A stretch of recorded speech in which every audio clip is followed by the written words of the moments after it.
السلام علیکم ورحمۃ اللہ وبرکاتہ.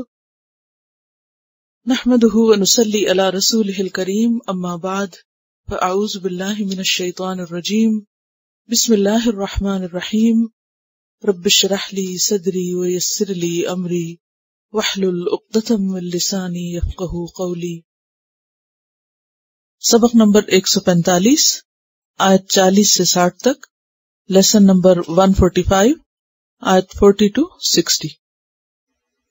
افاسفاکم ربکم بالبنین، کیا، فا پھر اسفا چن لیا، سواد فے یہ صفی، سواد فے واو صفا کہتے ہیں چنے ہوئے لوگوں کو، اور صفی بھی اسی سے ہے، اور صفیہ بھی اسی سے ہے، چنی ہوئی. صفی کا معنی ہوتا خالص کر لینا. افاسفاکم، کیا پھر اس نے چن لیا تم کو. الف کیا ہے؟ سوالیہ، اور یہاں استفہام برائے انکار ہے، یعنی سوال کس لیے ہے؟ انکار کے لیے، کہ ایسا نہیں ہو سکتا. تو اس انداز سے کیا مراد ہوتی ہے کہ جب کوئی کام نہیں ہو سکتا تو یہ کہنے کے بجائے کہ یہ نہیں ہو سکتا، یہ کہنا کہ کیا ایسا ہو سکتا ہے؟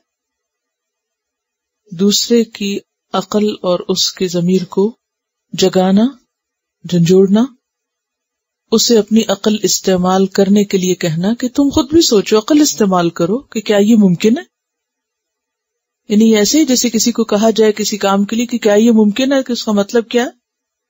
وہ خود کہے گا کہ یہ ممکن نہیں. افاسفاکم، کیا پھر اس نے چن لیا تم کو. کس نے؟ ربکم، تمہارے رب نے. بالبنین، 7 بیٹوں کے، یعنی تمہارے لیے اس نے بیٹے پسند کیے.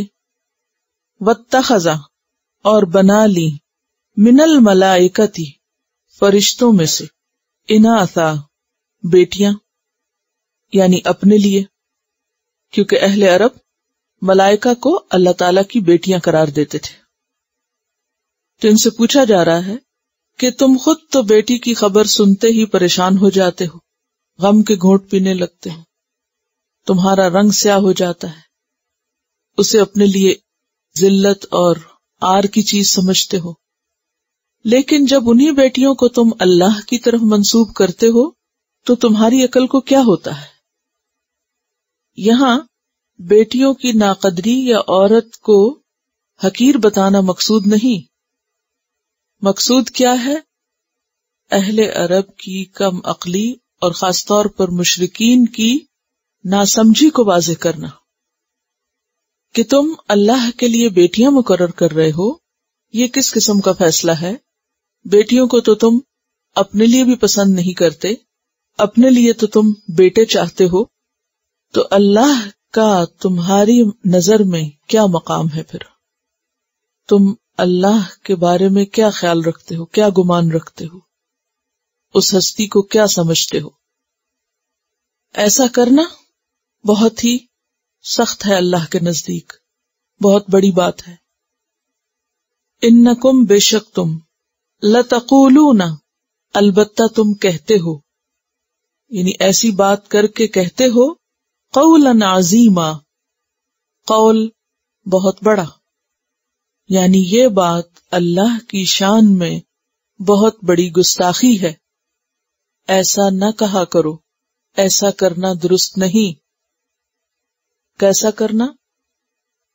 اللہ کی طرف اولاد کو منسوب کرنا، اور پھر اولاد میں سے بھی اس کو منسوب کرنا جس کو تم اپنے لیے پسند نہیں کرتے. یعنی اللہ کے لیے تو بیٹی ہو یا بیٹا، کسی کو بھی منسوب کرنا درست نہیں. کیونکہ صرف ایسا نہیں کہ بیٹیوں کو منسوب کرنا اللہ کو ناپسند ہے اور بیٹے اگر اللہ کی طرف نسبت کیے جائیں تو اس کو پسند ہے، ہرگز نہیں. سورۃ مریم میں اللہ تعالیٰ فرماتے ہیں، وَقَالُوا اتَّخَذَ الرَّحْمَنُ وَلَدًا لَقَدْ جِئْتُمْ شَيْئًا إِدًّا تَكَادُ السَّمَاوَاتُ يَتَفَطَّرْنَ، قریب ہے کہ آسمان پھٹ پڑے، منہ اس بات سے، وَتَنشَقُّ الْأَرْضُ، اور زمین شق ہو جائے، وَتَخِرُّ الْجِبَالُ هَدًّا، اور پہاڑ بھربھرے ہو کے گر پڑیں. ان دعوا للرحمن ولدا، کہ انہوں نے رحمان کے لیے کسی کو بیٹا کہا. وما ينبغي للرحمن ان يتخذ ولدا، رحمان کو تو زیبا ہی نہیں کہ وہ کسی کو بیٹا بنائے، اس کی تو شان کے خلاف ہے کہ کوئی اس کا بیٹا ہو. ان کل من فی السماوات والارض الا آتی الرحمن عبدا، آسمان و زمین میں جتنی بھی مخلوق ہے وہ ساری رحمان کے حضور بندہ ہے، یعنی بندے ہیں، سب اس کے غلام ہیں. لقد احصاهم وعدهم عدا وكلهم آتيه يوم القيامة فردا، سورۃ مریم آیت 88 سے 95 تک. اور جہاں تک اس بات کا تعلق ہے کہ تم نے اس کے لیے اولاد میں سے بھی جو خود نہیں پسند اس سے منسوب کر دی، تو اس کے بارے میں بھی سورۃ النجم میں آتا ہے آیت 21 اور 22 میں أَلَكُمُ الذَّكَرُ وَلَهُ الْأُنْثَى تِلْكَ إِذًا قِسْمَةٌ ضِیزَى. سورۃ الطور 39 میں آتا ہے أَمْ لَهُ الْبَنَاتُ وَلَكُمُ الْبَنُونَ، کیا اس کے لیے تو ہوں بیٹیاں اور تمہارے لیے ہوں بیٹے. اللہ کو نہ بیٹیاں چاہیے نہ بیٹا چاہیے، کیونکہ اگر اسے کچھ چاہیے ہوتا تو وہ پھر اپنی مرضی سے کسی کو اختیار کرتا، نہ کہ تمہاری رائے اور تمہارے چاہنے پر. اسی لیے زمر میں فرمایا آیت 4 میں لو اراد اللہ ان یتخذ ولدا، اگر اللہ اولاد کا ارادہ کرتا، یعنی اللہ کو کسی کو بیٹا بنانا ہی ہوتا یا بیٹی بنانا ہوتا، لاصطفى مما يخلق ما يشاء، تو اس نے جو تخلیق کیا اس میں سے جس کو چاہتا وہ اپنے سے منسوب کر لیتا. لیکن یہ اس کی شان کے خلاف ہے کہ اس کا کوئی بیٹا ہو. کیوں شان کے خلاف ہے؟ اولاد کا ضرورت مند ہونا یا اولاد کی ضرورت محسوس ہونا کیسا عمل ہے؟ انسان کی کمزوری. کیونکہ انسان اولاد کیوں چاہتا ہے؟ کیونکہ وہ اولاد کے بغیر اپنے آپ کو تنہا محسوس کرتا ہے یا ادھورا محسوس کرتا ہے. تو اللہ کو ایسی کوئی ضرورت ہی نہیں، نہ کوئی اس کو ایسی کوئی کمزوری ہے. پھر اولاد کو انسان چاہتا ہے کہ وہ مددگار ہو، تو اللہ کو کوئی مددگار بھی نہیں چاہیے. وہ اپنی شان میں آپ بلند ہے، بے نیاز ہے. اسی لیے قل هو اللہ میں کیا آتا ہے؟ اللہ الصمد، اللہ بے نیاز ہے، اس کو کسی کی بھی ضرورت نہیں. لم یلد ولم یولد ولم یکن لہ کفوا احد. انکم لتقولون قولا عظیما، اور ایسا کہنا اس کے نزدیک سخت ناپسندیدہ ہے. وَلَقَدْ صَرَّفْنَا فِي هَذَا الْقُرْآنِ لِيَذَّكَّرُوا، وَلَقَدْ اور البتہ تحقیق، صرفنا پھیر پھیر کے لائے ہم، بار بار لائے ہم. صرفا کا لفظ صاد ریفے سے ہے، کسی چیز کا ایک حالت سے دوسری حالت کی طرف اور ایک امر سے دوسرے امر کی طرف پلٹنا اور تبدیل کرنا، یعنی بار بار لانا بھی اور تبدیل کرنا بھی. ہم بار بار لائے ہیں، تبدیل کر کر کے لائے ہیں. فی ھذا القرآن، اس قرآن میں کیا چیزیں؟ حکمت کی باتیں، احکامات، مثالیں، دلائل، آیات، وعد، وعید، یعنی ایک بات کو کئی رنگ میں بیان کیا گیا ہے، ایک مضمون کئی طرح سے آیا ہے. کس لیے؟ لیذکروا، اس لیے کہ وہ نصیحت پکڑے. کیا ایک دفعہ اللہ پاک کا کوئی بات کہہ دینا کافی نہیں؟ ویسے تو کافی ہے، لیکن بار بار ایک بات کو مختلف انداز اور اسلوب میں کیوں کہا جاتا ہے؟ کیونکہ انسان نمبر 1 بھولنے والی چیز ہے، نمبر 2 یہ کہ انسان کا مزاج، موڈ، حالت، سوچ، سمجھ مسلسل بدلتی رہتی ہے. کبھی آپ ایک حالت میں ہوتے ہیں، کبھی دوسرے میں ہوتے ہیں. کیا ایک ہی بات نہیں ہوتی قرآن کی؟ ایک دفعہ آپ پڑھتے ہیں، گزر جاتے ہیں، خیال ہی نہیں آتا کہ اس کا یہ مطلب بھی ہو سکتا ہے. میں قرآن پاک کی کچھ مخصوص آیات ہیں مخصوص سے مراد ہے کہ بہت ہی جو دل پہ اثر کرنے والی یا جن میں سبق ہے، تو ان کو میں نے مختلف قاریوں کی آواز میں ٹیپس الہدا میں بنوائی تھی، اسٹوڈنٹس کو بھی سنوانے کے لیے اور خود بھی سنتی ہوں۔ تو میں آج سن رہی تھی یہ اصحاب الاعراف کے بارے میں۔ اب جب ایک قاری پڑھتے ہیں ایک انداز میں، ایک سٹائل میں، پھر دوسرے آ جاتے ہیں وہ ایک اور انداز میں، تیسرے، تو وہ مختلف اینگل سے وہ چیز سوچنے کا موقع ملتا ہے۔ تو آج صبح میں سن رہی تھی، سوچ رہی تھی کہ اصحاب الاعراف اصلاً کون ہوں گے؟ یہ کافر نہیں ہوں گے، یہ مسلمان ہوں گے۔ یعنی جب میں نے اتنی دفعہ اس کو پڑھا اور پڑھایا اور یہ خیال میرے ذہن میں نہیں آیا، لیکن آج مجھے صبح سنتے ہوئے یہ بات بہت سٹرائک کی، کیونکہ وہ جب اہل جنت کی طرف دیکھیں گے تو امید رکھیں گے، اور جہنم کی طرف دیکھیں گے تو پناہ مانگیں گے۔ کفار تو اس دن مایوس ہوں گے، وہ تو نہیں ادھر جنت والوں کو دیکھ کے امید رکھیں گے۔ تو اس سے مجھے ایک دم ہوا کہ بہت ہی احتیاط کی ضرورت ہے، اور چھوٹی چھوٹی نیکیوں کا بھی حریص ہونے کی ضرورت ہے، کیونکہ کوئی پتہ نہیں کہ کہاں آ کے ایک چیز بلاک ہو جائے کہ بس ایک تھوڑی سی اور کر لیتے تو دائیں ہاتھ والوں میں ہو جاتے، اب بیچ میں سٹک ہو۔ یعنی ہم آخرت کے بارے میں اتنا مائنیوٹلی نہیں سوچتے، اتنی باریکی سے نہیں سوچتے، ہم کہتے بس سب چلتا ہے، ٹھیک ہے، ہو گیا جو رہ گیا رہ گیا۔ نہیں، جتنا ممکن ہے، جتنی استطاعت ہے وہ کر لو، سستی نہ کرو، کیونکہ وہاں درمیان میں لٹکنا اور کھڑے رہنا اور گھوم گھوگی کیفیت کہ پتہ نہیں کیا فیصلہ ہوتا ہے، ادھر جاتے ہیں کہ ادھر جاتے ہیں، یہ کیفیت کس قدر تکلیف دہ کیفیت ہوتی۔ یعنی کبھی آپ نے زندگی میں ایکسپیرینس کیا ہو کسی بھی چیز کے بارے میں کہ آپ ڈیسیژن نہ لے پائیں کہ یہ کروں یا وہ کروں، یا یہ ہوگا یا وہ ہوگا، بیچ میں کھڑے ہوں، تو وہ انتظار کی گھڑیاں کتنی مشکل ہو جاتی ہیں، وہ وقت کاٹنا مشکل ہو جاتا ہے۔ تو میں ایسے امیجن کر رہی تھی کہ وہ اصحاب الاعراف ادھر دیکھیں گے تو ایک خوشی کی کیفیت، ادھر دیکھیں گے تو غم کی کیفیت، اور بیچ میں منتظر ہوں گے کہ اچھا اب ہمارا بھی فیصلہ ہو جائے۔ اور یہ کون ہوں گے؟ یہ مشرک کافر وغیرہ نہیں، یہ اہل ایمان میں سے ہوں گے، انہی کو جنت کی امید ہوگی۔ تو بہرحال یہ جو قرآن کا انداز ہے کہ ایک چیز کو بار بار پھیر پھیر کے مختلف انداز سے، تو کبھی انسان سنتا ہے قرآن، اسی لیے دعا کرتے ہیں یا اللہ صبح اور شام قرآن پڑھنے کی توفیق دے، آنا اللیل و آنا النہار۔ کیوں؟ صبح کو موڈ کچھ ہوتا ہے، رات کو کچھ اور ہوتا ہے، ایک دن کچھ ہوتا ہے، دوسرے دن کچھ اور ہوتا ہے، کبھی خوش ہیں، کبھی غمگین ہیں، کبھی کسی نے کچھ کہہ دیا، کبھی ہم نے کسی سے کچھ کر دیا۔ تو ایک دفعہ ایک آیت پڑھی تو ایک طریقے سے سمجھ آئی، دوسری دفعہ دوسرے طریقے سے، اگر ایک دفعہ نہیں سمجھ آئی دوسری دفعہ پڑھنے سے ریپیٹیشن سے سمجھ آ جاتی۔ تو اللہ تعالیٰ نے یہ ہم پر بہت بڑا رحم کیا ہے کہ ایک ہی مضمون ہے، اور اس ایک بات کو، ایک مضمون کو، ایک چیز کو کئی دفعہ کئی طریقوں سے کئی انداز سے سمجھایا۔ یہ اس کی محبت کا اظہار بھی ہے، اس کی رحمت بھی ہے، اور چونکہ اس نے ہمیں پیدا کیا نا، وہ ہمارے مزاج سے بھی واقف ہے۔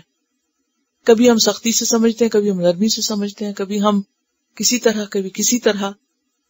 فرمایا کہ ہم نے لوگوں کو اس قرآن میں ہر طریقے سے سمجھایا ہے، پھیر پھیر کے لائے ہیں، بدل بدل کے لائے ہیں، طرح طرح سے گفتگو کی ہے تاکہ وہ سمجھ جائیں۔ لیکن جنہیں نہیں سمجھنا ہوتا، وَمَا يَزِيدُهُمْ إِلَّا نُفُورًا، نہیں زیادہ کرتا ان کو کیا؟ یہ سمجھانا، بار بار بتانا، مگر کس میں؟ نفورا، نفرت میں۔ کچھ لوگوں کو بات سمجھ آنے کی بجائے وہ الٹا ضد میں اور پکے ہوتے ہیں، وہ اور دور بھاگتے ہیں، وہ اور زیادہ بدکتے ہیں۔ یعنی بار بار کی نصیحت کچھ لوگوں کے لیے تو فائدہ مند ہوتی ہے اور کچھ لوگوں کے لیے بھگانے کا سبب۔ نفور کا لفظ جو ہے نون فے رے سے ہے، پیچھے آپ کئی دفعہ پڑھ چکے ہیں، سورۃ التوبہ میں بھی آیا فلولا نفر، کیا معنی پڑا تھا؟ نکلا، گیا۔ تو نفران ہوتا ہے کسی چیز سے دور جانا، اسی لیے لشکر کے چلنے کے لیے بھی یہ لفظ استعمال ہوتا ہے، اس میں نفیر کا لفظ آتا ہے، نفیر عام، یعنی جب لوگ اپنے گھروں سے نکل کے جنگ کی طرف چلے جائیں تو نفور ہوتا ہے دور بھاگنا، دور ہونا، اور خاص طور پر حق سے نفرت کے لیے، ایک صحیح بات سے نفرت. وما یزیدہم الا نفورا، اور نہیں بڑھاتا ان کو مگر نفرت میں. یعنی قرآن کا ذکر اور کثرت سے سمجھایا جانا ان کی نفرت میں اضافے کا سبب بنتا ہے. اب اس میں آپ دیکھیے کہ فرق کس چیز کا ہے. قرآن تو وہی ہے، کسی کے دل پر رحمت کی بارش بن کے برستا ہے اور کسی پر عذاب بن کے. جیسے پہلے پارے میں آپ نے پڑھا نا، یضل بہ کثیرا ویہدی بہ کثیرا وما یضل بہ الا الفاسقین. تو فاسقین کو، جن کے اپنے مزاج خراب ہیں، خود اندر سرکشی اور بغاوت ہے، ان کو قرآن سے فائدہ ہونے کی بجائے الٹا نقصان ہوتا ہے. اس میں آپ ایسے سمجھیں نا کہ جو اچھی زمین ہوتی ہے اس پہ بارش پڑے تو کیا ہوتا ہے، سبزہ اگتا ہے. لیکن کوڑے کرکٹ پہ یا ایسی زمین جس میں ایسڈز ہوں یا گندگی ہو، جب اس پہ بارش ہوتی ہے تو کیا ہوتا ہے، بہت اسمیل ہوتی ہے، بہت بیڈ اسمیل ہوتی ہے. بارش وہی ہے، صاف مٹی پہ پڑے تو خوشبو ہوتی. یہاں تو کوئی پتہ نہیں چلتا نہ خوشبو کا نہ کسی اور چیز کا. لیکن جن ملکوں میں کبھی کبھی بارش ہوتی ہے تو وہاں آپ نے دیکھا ہوگا کہ اچھی زمین پہ پڑے تو مٹی کی خاص بسان، ایک خوشبو ہوتی. اور اگر کوڑے کرکٹ والی زمین پہ اور گندے کسی علاقے میں بارش پڑے تو ادھر سے گزرنا محال ہوتا ہے، کیونکہ وہ بارش اس گندگی میں اور اضافہ کر دیتی ہے، اور سڑاند اور ناقابل برداشت قسم کی اسمیل آنے لگتی ہے. تو قرآن تو ایک ہے، اچھی زمین پہ پڑتا ہے، اچھے دل والوں پہ پڑتا ہے تو ان کے اندر سے مزید اچھائی نکلتی ہے، ان کی شخصیت اور خوشبودار ہو جاتی. اور بد کردار یا فاسق کون ہوتے ہیں، جن کے اندر تکبر ہو، سرکش قسم کے لوگ، ان کو جھکانے کی بجائے، سمجھانے کی بجائے، ان کی نفرت میں اور زیادہ اضافے کا سبب بن جاتا ہے. قُل لَوْ كَانَ مَعَهُ آلِهَةٌ، کہہ دیجئے اگر ہوتے اس کے ساتھ کئی الہ. کس کے ساتھ؟ اللہ کے ساتھ. اور بھی الہ ہوتے. کما یقولون، جیسا کہ وہ کہتے ہیں. کون کہتے ہیں؟ مشرکین مکہ، اور اس کے بعد جو بھی کوئی کہتے ہیں. اذن، تب کیا ہوتا، دنیا کا نقشہ یہ نہ ہوتا، دنیا کا یہ حال نہ ہوتا. کیا ہوتا؟ لبتغوا، البتہ وہ ضرور تلاش کرتے کوئی راستہ. الی ذی العرش، طرف عرش والے کے. عرش والا کون ہے؟ اللہ سبحانہ وتعالی. سبیلا، کوئی راستہ. یعنی دوسرے الہ پھر زمین پہ نہ بیٹھے رہتے، وہ کیا کرتے؟ عرش کی طرف دوڑتے، کیونکہ خدا تھے وہ. کس لیے؟ تاکہ عرش پہ قبضہ کریں اور وہ عرش حاصل کریں. دنیا میں آپ دیکھیں کہ جب کسی ایک بادشاہ کے پاس یا ایک ملک کے پاس قوت یا اختیار زیادہ ہو جاتا ہے تو وہ کیا کرتا ہے؟ دوسرے پہ چڑھ دوڑتا ہے اور اس کو بے اختیار کر کے وہاں بھی اپنا اختیار اور اپنے اقتدار قائم کرتا ہے. تو لوگوں کو اس بات سے سمجھ نہیں آتی، سبق حاصل نہیں ہوتا کہ دنیا کے جو حالات ہیں ان میں کبھی ایسا نہیں ہوا کہ لوگ امن چین سے بیٹھے ہوں. جتنی بھی جنگیں اور فساد تاریخ میں ہوئی، اب ہو رہی ہیں، وہ سب کس چیز کا نتیجہ ہے؟ کہ ہر طاقت والا دوسرے کو دبانا چاہتا ہے. اسی طرح اگر اللہ کے سوا کوئی اور الہ بھی ہوتے تو آسمان کا نظام اتنے سکون سے چلتا؟ اگر یہ ہمیشہ ایک جیسا چل رہا ہے، روز وقت پہ سورج نکلتا ہے، وقت پہ غروب ہوتا ہے، کائنات کے اندر اتنا ڈسپلن ہے، تو اس کی کیا وجہ ہے؟ اس کی وجہ یہ کہ اس کے اوپر ایک کا کنٹرول ہے. اور دنیا میں اتنا فساد اور بدامنی ہے تو اس کی وجہ کیا ہے؟ لڑائی کس کی ہے؟ پاور سٹرگل ہے. گریک میتھالوجی میں جو بہت سارے گاڈز کا تصور ہے، اور اس میں پھر کیا ہے کہ وہ ایک دوسرے سے لڑ رہا ہے، وہ اس سے ناراض ہو رہا ہے، وہ اس سے. تو بات یہ ہے کہ جہاں بھی دو لوگوں کے پاس دنیا میں برابر کا اختیار یا اقتدار ہو، وہاں کیا ہوتا ہے؟ ہر وقت کی جنگ، کیونکہ ہر ایک پاور حاصل کرنے کی یا اونچا مقام حاصل کرنے کی کوشش میں رہتا ہے. فرمایا کہ اگر اللہ کے سوا اور الہ ہوتے تو وہ کہیں چھپ کے نہ بیٹھے رہتے، وہ پھر زمین میں کہیں گمنام نہ ہوتے، وہ اوپر جاتے اور جا کے عرش پہ قبضہ کرتے. اذا لابتغوا الی ذی العرش سبیلا، وہاں جانے کے راستے ڈھونڈتے. وہ پھر یہاں تھوڑی بیٹھے رہتے، وہ زمین پہ کہاں رہتے، وہ زمین پہ نہ ہوتے. سورۃ المؤمنون میں بھی اللہ تعالیٰ فرماتے ہیں آیت 91 اور 92 میں، مَتَّخَذَ اللَّهُ مِن وَلَدٍ وَمَا كَانَ مَعَهُ مِنْ إِلَٰهٍ إِذًا لَذَهَبَ كُلُّ إِلَٰهٍ بِمَا خَلَقَ وَلَعَلَا بَعْضُهُمْ عَلَىٰ بَعْضٍ. اللہ نے کوئی بیٹا نہیں بنایا اور نہ ہی اس کے ساتھ کوئی اور الہ ہے. اگر ایسا ہوتا تو ہر الہ لے جاتا جو اس نے پیدا کیا ہوتا، یعنی اپنی اپنی کریشن کو لے کے الگ ہو جاتا، ڈیوائیڈ ہوتا، تقسیم ہوتی پھر کائنات کی. اور پھر وَلَعَلَا بَعْضُهُمْ عَلَىٰ بَعْضٍ، اور ایک دوسرے پہ چڑھ دوڑتا. سبحان اللہ عما یصفون. یہ سارا امن اس لیے قائم ہے کہ کوئی دوسرا اور ہے نہیں، تو پاک ہے اللہ اس سے جو یہ گھڑتے ہیں اس کے بارے میں. عالم الغیب والشہادہ فتعالی عما یشرکون. سورۃ الانبیاء 22 میں فرمایا، لو کان فیہما آلہۃ الا اللہ لفسدتا. اگر اللہ کے سوا اور الہ بھی ہوتے تو اس زمین و آسمان کا نظام بگڑ جاتا. فسبحان اللہ رب العرش عما یصفون. پاک ہے اللہ جو عرش کا رب ہے ان سب باتوں سے جو یہ بیان کرتے ہیں. کیا سمجھ میں آیا؟ یہ کتنی زبردست طریقے سے اس آیت میں توحید سمجھائی گئی ہے نا، کہ جو ہر عقل والا، ہر سمجھ والا فوراً پہچان سکتا ہے کہ ہاں واقعی اس آسمان پہ ستارے قائم ہیں تو اسی وجہ سے. انسانوں کا تو نظر آ ہی رہا ہے کہ دنیا میں کیا ہو رہا ہے. سبحانہ وتعالی عما یقولون علوا کبیرا. سبحانہ پاک ہے وہ، وتعالی اور بہت بلند ہے، اما یقولون ان سب باتوں سے جو یہ کہتے ہیں.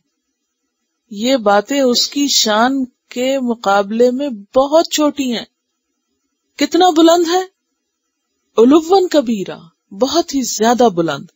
علوا کا معنی بھی بلند ہونا ہے اور کبیرہ کا معنی بھی بہت بڑا ہونا، بہت زیادہ برتر.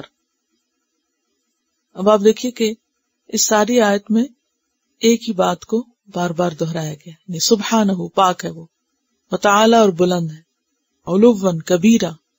کس سے؟ ان سب باتوں سے جو یہ اللہ سے منسوب کرتے ہیں. تسبح لہ السماوات السبع والارض ومن فیہن. تسبح تسبیح کر رہے ہیں، لہو اس کے لیے. کون؟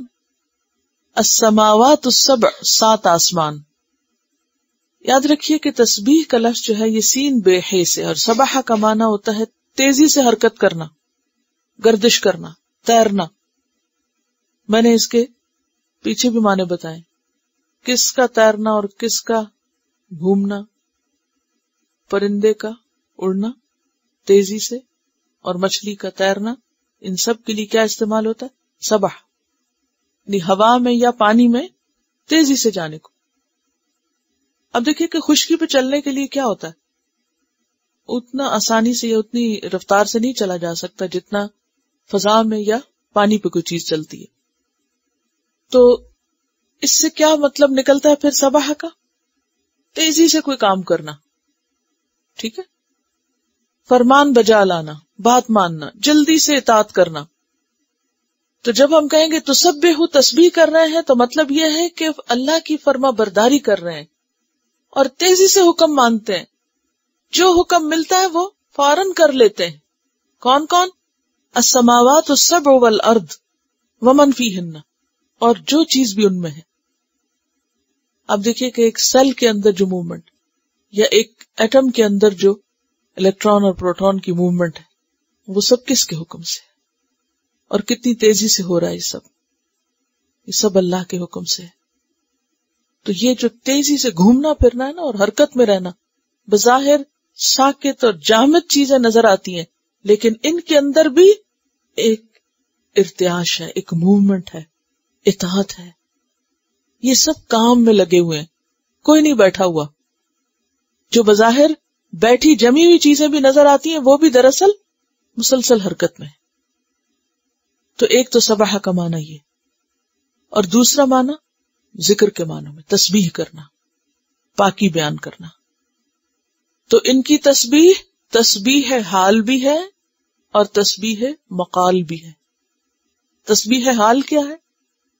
کہ اپنے وجود کے ساتھ وہ وہی کر رہے ہیں جو اللہ نے کہا کرو اور فوری کر رہے ہیں. تو تسبح لہ السماوات السبع. اور تسبیح مقال کیا ہے؟ کہ وہ زبانی ذکر بھی کر رہے ہیں اپنی اپنی زبان میں جو بھی ان کی بولی. اور کون کون؟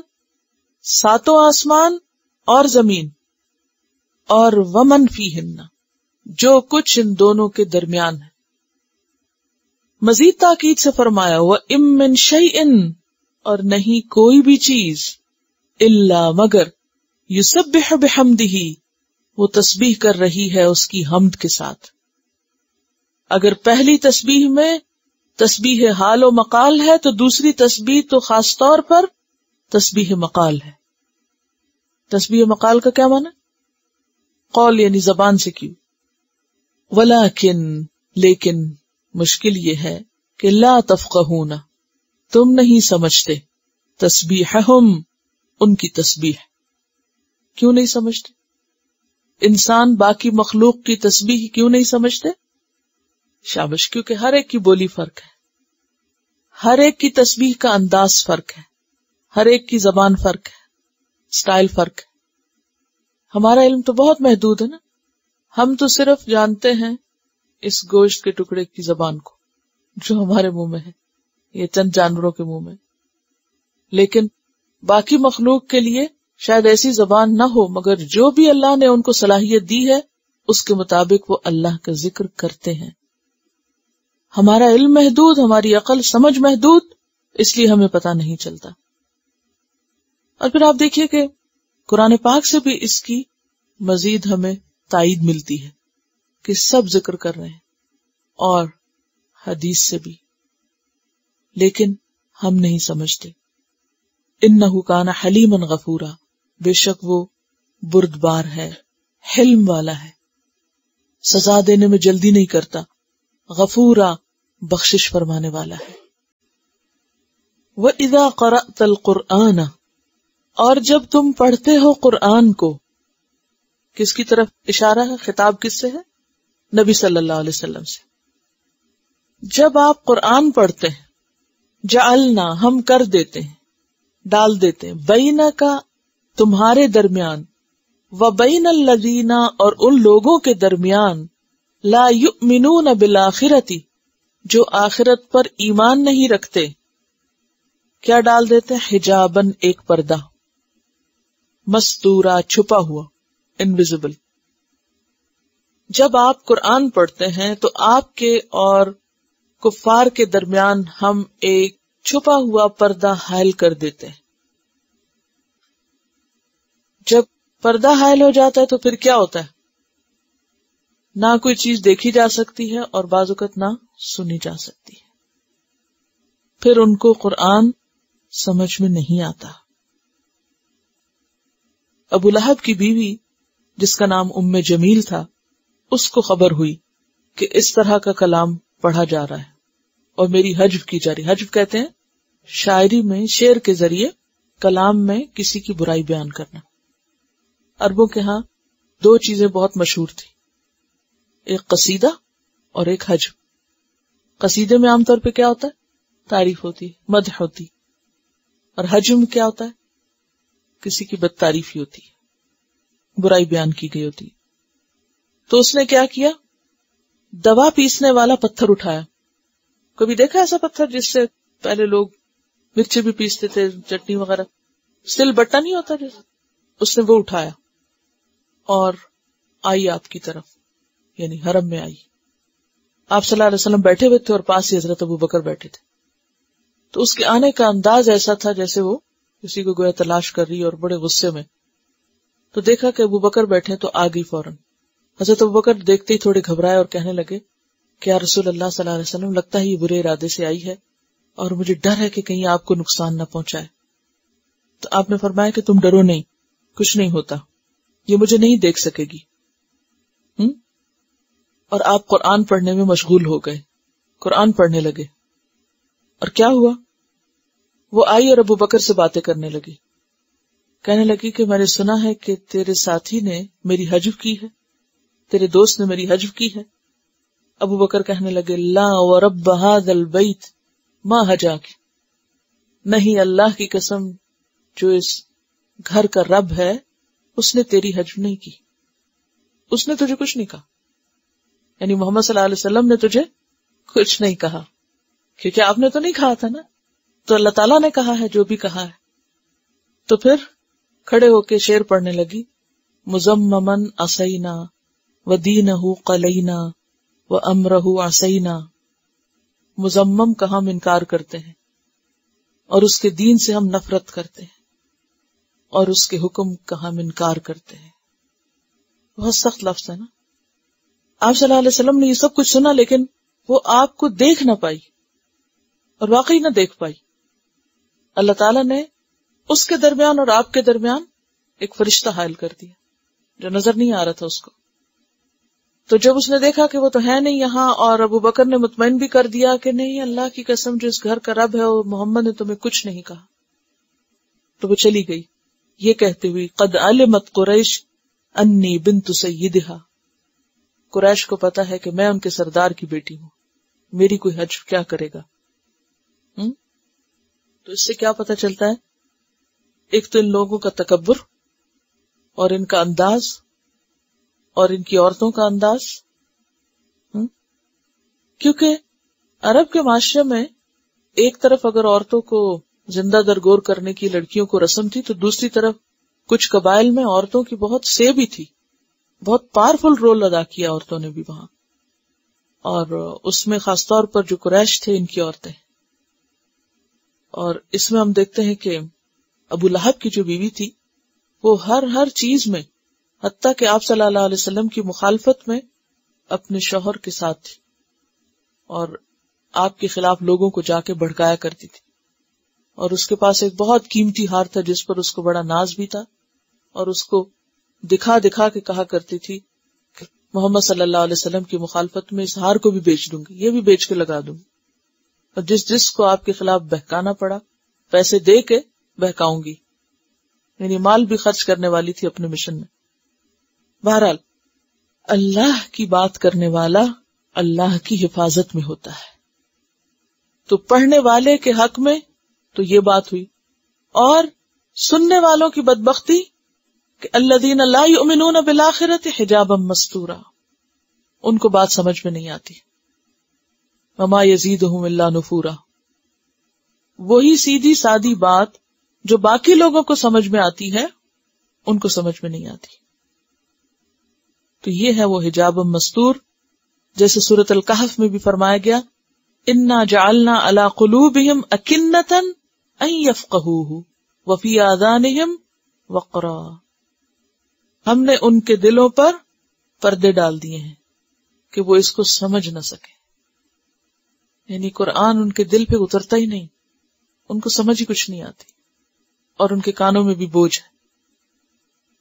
اور ویسے بھی آپ کو معلوم ہے نا کہ آپ صلی اللہ علیہ وسلم جب قرآن سناتے تھے تو قریش کیا کہتے تھے؟ قلوبنا فی اکنۃ مما تدعونا الیہ وفی آذاننا وقر ومن بیننا وبینک حجاب فاعمل اننا عاملون. حامیم السجدہ کی آیت 5. وہ کہتے تھے تم جو مرضی قرآن پڑھ لو، قلوبنا فی اکنہ، ہمارے دل پردوں میں. اہل کتاب نے بھی کہا تھا، کیا کہا تھا؟ قلوبنا غلف، ہمارے دل غلافوں میں بند ہے. کئی پردے، ایک نہیں کئی ہیں، لیئرز اپون لیئرز، تو وہاں تک کچھ نہیں پہنچ سکتا. تمہاری بات ہم نہیں سنتے، تمہاری بات ہمیں کوئی اثر نہیں کرتی. قلوبنا فی اکنۃ مما تدعونا الیہ، یہ جو تم باتیں کرتے ہو ہماری سمجھ میں نہیں آتی. وفی آذاننا وقر، ہمارے کانوں میں بھی بوجھ ہے، ہماری سنوائی بھی کم ہے. ومن بیننا وبینک حجاب، ہمارے اور تمہارے درمیان ایک حجاب حائل ہے، ایک غیر مرئی پردہ حائل ہے. نو کمیونیکیشن، سننا ہی نہیں. تو جب سننا تو پہلا درجہ ہوتا ہے نا ہدایت کا، جب سننا ہی نہیں تو سمجھنا کیا؟ اور یہ کب ہوتا ہے اور کیوں ہوتا ہے؟ یہ کیوں ہوتا ہے ایسے؟ جب کوئی سمجھنا ہی نہ چاہے، کوئی سننا ہی نہ چاہے. کیا سمجھ میں آیا آپ کو؟ کیا ہوتا ہے یہ کیا کیفیت ہوتی ہے جس کا یہاں ذکر کیا جا رہا ہے؟ اس کو عام انداز سے بھی آپ سمجھے کہ اگر آپ کو کسی سے نفرت ہو مثلا، کیونکہ پیچھے کہا نا کہ وما یزیدہم الا نفورا، اگر آپ کو کسی سے نفرت ہو تو اس کی بات آپ کو کیسی لگتی ہے؟ سیدھی بھی، اچھی بھی، کیا لگتی؟ غلط لگتی ہے. اور جو ہی وہ بولنے لگتے تو آپ کیا کرتے ہیں؟ کان بند کرتے، سننا ہی نہیں. یہی چیز تھی، یہی دشمنی اور مخالفت تھی اہل مکہ کی آپ سے، کہ اتنا خوبصورت کلام، اتنا بہترین کلام جب آپ پڑھتے تھے تو وہ کہتے ہمیں نہیں سننا. لا تسمعوا لهذا القرآن والغوا فیہ. یعنی آج بھی ایسے لوگ موجود ہیں کہ جو قرآن واقعی نہیں سننا چاہتے. فرمایا کہ وَإِذَا قَرَأْتَ الْقُرْآنَ جَعَلْنَا بَيْنَكَ وَبَيْنَ الَّذِينَ لَا يُؤْمِنُونَ بِالْآخِرَةِ حِجَابًا مَسْتُورًا. یہ حجاب مستور اس نفرت اور اس عداوت کا حجاب ہے کہ جس میں انسان کی جس چیز سے ضد ہوتی ہے اس کو تو ایک طرف اپنے مفادات کی حفاظت کے لیے بھی سرگرم عمل ہوتا ہے، یعنی ایک طرف اپنے مفادات کا تحفظ اور دوسری طرف جس چیز سے دشمنی ہے اس سے دوری کا تاثر. وَجَعَلْنَا عَلَىٰ قُلُوبِهِمْ أَكِنَّةً، اور ڈال دیے ہم نے ان کے دلوں پر پردے. اکنہ کنان کی جمع ہے، مکنون چھپی ہوئی چیز کو کہتے ہیں نا، کاف نون نون کن نون پیچھے پڑ چکے. اکنتن، ہم نے ان کے دلوں پہ پردے ڈال دیے.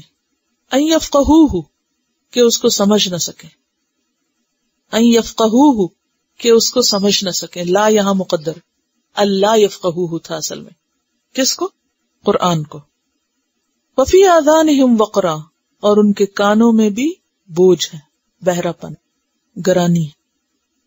وَإِذَا ذَكَرْتَ رَبَّكَ فِي الْقُرْآنِ، اور جب تم ذکر کرتے ہو اپنے رب کا قرآن میں، وحدہ، اکیلے اسی کا، یعنی ایک رب کا، وَلَّوْ، منہ موڑ جاتے ہیں، عَلَىٰ أَدْبَارِهِمْ، اپنی پیٹھوں پر، نفورا، نفرت کرتے ہوئے، منہ موڑ کر.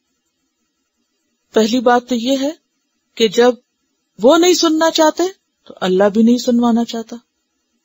حالانکہ قرآن کے الفاظ اور معنی دل اور کانوں اور ہر چیز کو بھانے والے ہیں. اور اس کی بنیادی وجہ کیا ہے ضد کی؟ کہ انہیں توحید کا ذکر جو قرآن میں ہے وہ پسند نہیں، اللہ کی بات پسند نہیں، شرک کی تردید پسند نہیں. وَإِذَا ذَكَرْتَ رَبَّكَ فِي الْقُرْآنِ وَحْدَهُ وَلَّوْا عَلَىٰ أَدْبَارِهِمْ نُفُورًا. ولو کا کیا معنی ہوتا ہے؟ وَلَّا يُوَلِّي، منہ موڑ کر پیٹ پھیر کے چل دینا، یعنی بدک جاتے ہیں، بھاگتے ہیں، نفرت کرتے ہیں. اور نفورا کا نافر کی جمع ہے، یعنی نفرت کرنے والے. تو بات یہ ہے کہ جب کوئی شخص کفر کرتا ہے، انکار کرتا ہے، اللہ دلوں پہ مور لگا دیتا ہے. بل طبع اللہ علیہا بکفرہم، یعنی یہاں یہ سوال پیدا ہوتا ہے نا کہ اللہ تعالیٰ نے کیوں پردے ڈال دیے، اور اللہ تعالیٰ نے ان کے کان کیوں بند کر دیے، اللہ تعالیٰ کیوں نہیں انہیں سننے دینا چاہتا؟ کیونکہ وہ خود سننا نہیں چاہتے. ان کے اپنے دلوں میں ایک حسد ہے، ان کے اپنے دلوں میں بیماری، اللہ نے ان کی بیماری اور بڑھا دی اور ان سے توفیق اور صلاحیت چھین لی ہے. اور جہاں تک اس بات کا تعلق ہے کہ ایک خدا کا ذکر ان کو اچھا نہیں لگتا، تو اس کے بارے میں سورۃ الزمر میں بھی آتا ہے وَإِذَا ذُكِرَ اللَّهُ وَحْدَهُ، جب ایک اللہ کا ذکر کیا جاتا ہے اشمئزت قلوب الذین لا یؤمنون بالآخرہ، ان لوگوں کے چہرے بگڑنے لگتے ہیں جو آخرت پر ایمان نہیں رکھتے. یعنی ایک اللہ کی بات ان کو پسند نہیں آتی. کیوں؟ کیا چاہتے تھے؟ اصل میں غیر اللہ کی محبت جب دلوں میں اتنی جم جائے کہ ہر چیز وہی بن جائے تو پھر اس کو چھوڑ کے کسی اور کا ذکر تو اچھا نہیں لگے گا نا. چھوٹے بچوں کو بھی آپ نے دیکھا ہوگا کہ جب وہ اپنی کسی دنیا میں مشغول ہوتے ہیں تو آپ انہیں کچھ بھی کہیں، کھانا کھا لیں انہیں دھیان دیں گے، کچھ پڑھ لیں، نماز پڑھیں، کچھ کریں، پرواہ نہیں. ان کو کوئی دوسری چیز کا ذکر اب اچھا نہیں لگتا، خواہ وہ کتنی اچھی چیز کیوں نہ ہو. اب اللہ کا ذکر تو دلوں کا اطمینان اور آنکھوں کی ٹھنڈک اور دلوں کا سرور ہے، لیکن انہیں کیوں نہیں اچھا لگتا، ان کے چہرے کیوں بگڑتے ہیں؟ کیونکہ وہ کسی اور چیز کی محبت میں ایسے مبتلا ہیں، یعنی غیر اللہ کی یا بتوں کی یا وٹ ایور، جس کا بھی جو بت ہے. کسی کا مال ہے تو کسی کا اقتدار ہے تو کسی کے پتھر کے بت ہیں، جو بھی ہیں، تو ان کو سب چھوڑنا، یعنی توحید کا سبق ان کو اچھا نہیں لگتا، توحید کی بات سے بدکتے ہیں.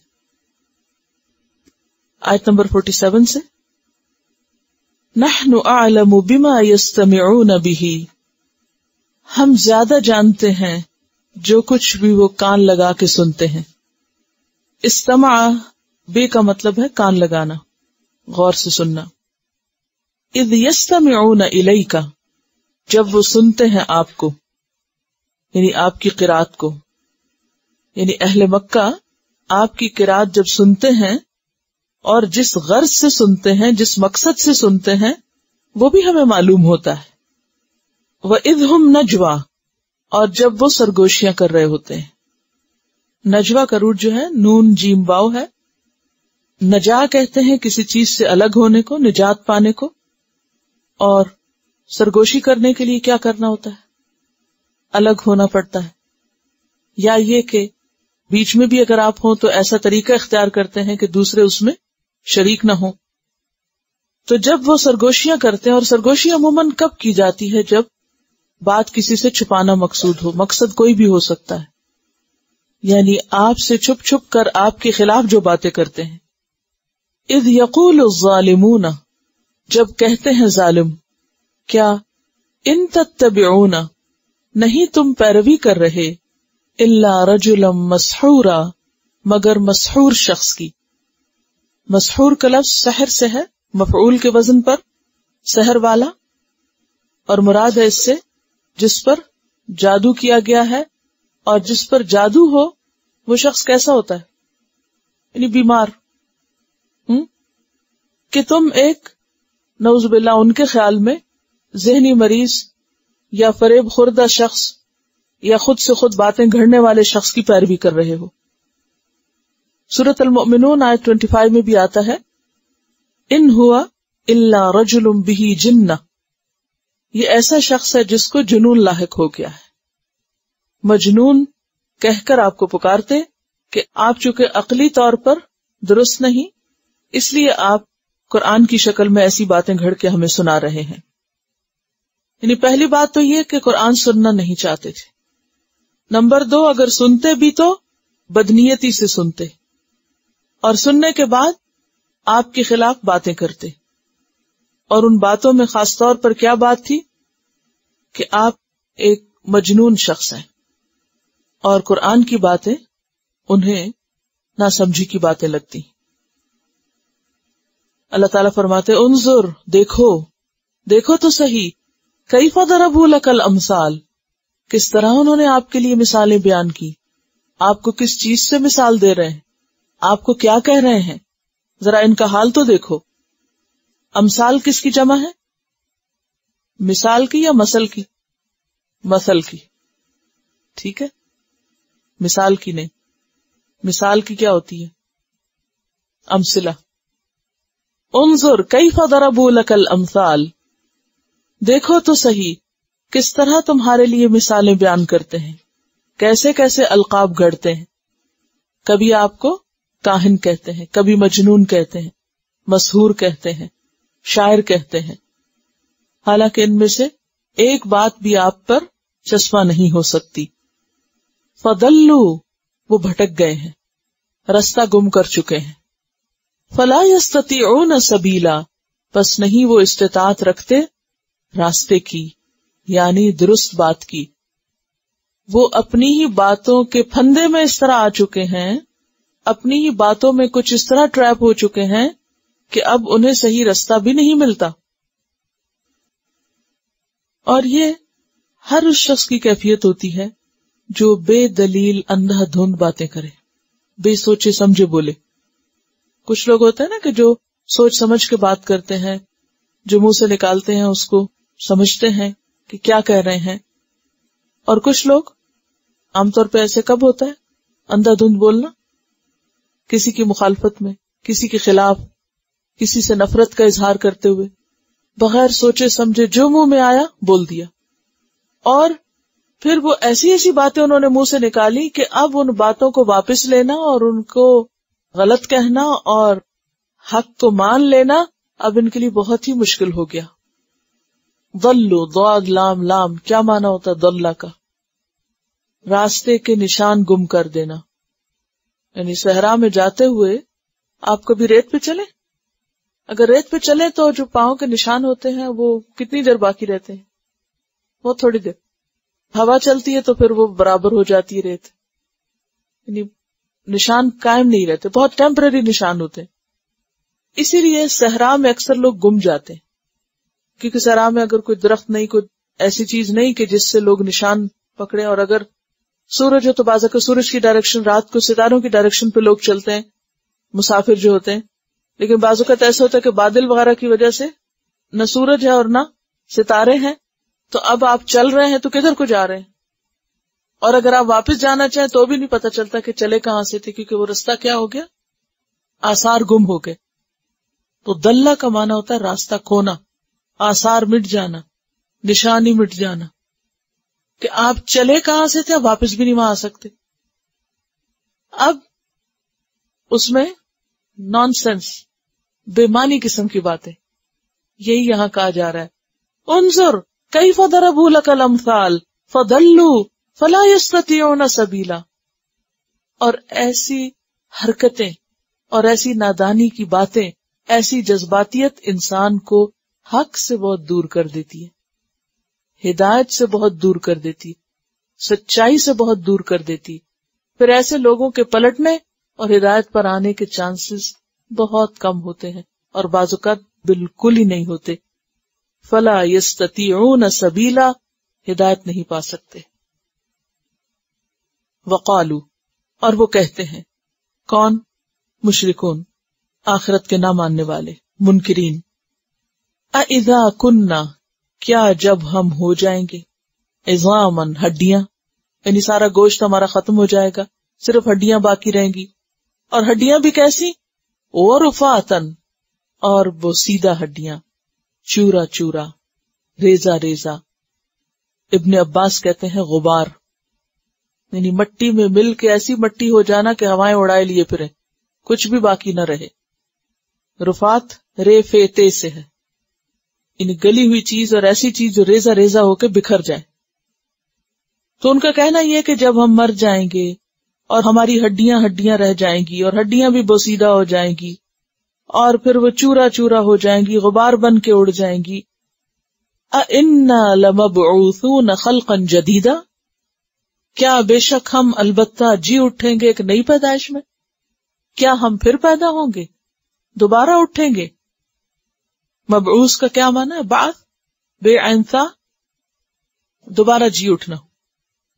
خلقاً جدیدا ایک نئی پیدائش میں، پھر نئے سرے سے بنیں گے ہم، یہ کیسے ممکن ہے؟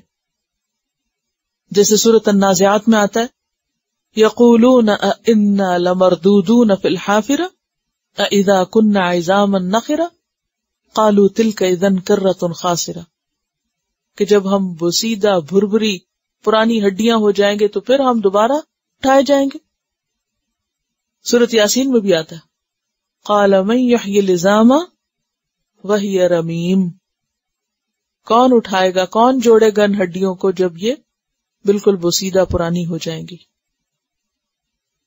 قل کونوا حجارۃ او حدیدا، قل کہہ دیجئے، کونو ہو جاؤ، حجارۃ پتھر، او حدیدا یا لوہا، تم پتھر بن جاؤ یا لوہا بن جاؤ، او خلقا مما یکبر فی صدورکم، یا ایسی مخلوق جو بہت ہی بڑی ہے، جو تمہارے دلوں میں ہے، یعنی اس سے بھی بڑی کوئی مخلوق بن جاؤ، او خلقن یا مخلوق، مما اس سے جو، یکبر بڑی ہو، فی صدورکم تمہارے دلوں میں، تمہارے دلوں میں، سینوں میں، خیالات میں اگر کوئی چیز ایسی ہے کہ جس کو دوبارہ زندہ کیا ہی نہیں جا سکتا، جو زندگی کو قبول ہی نہیں کرتی، وہ بن جاؤ۔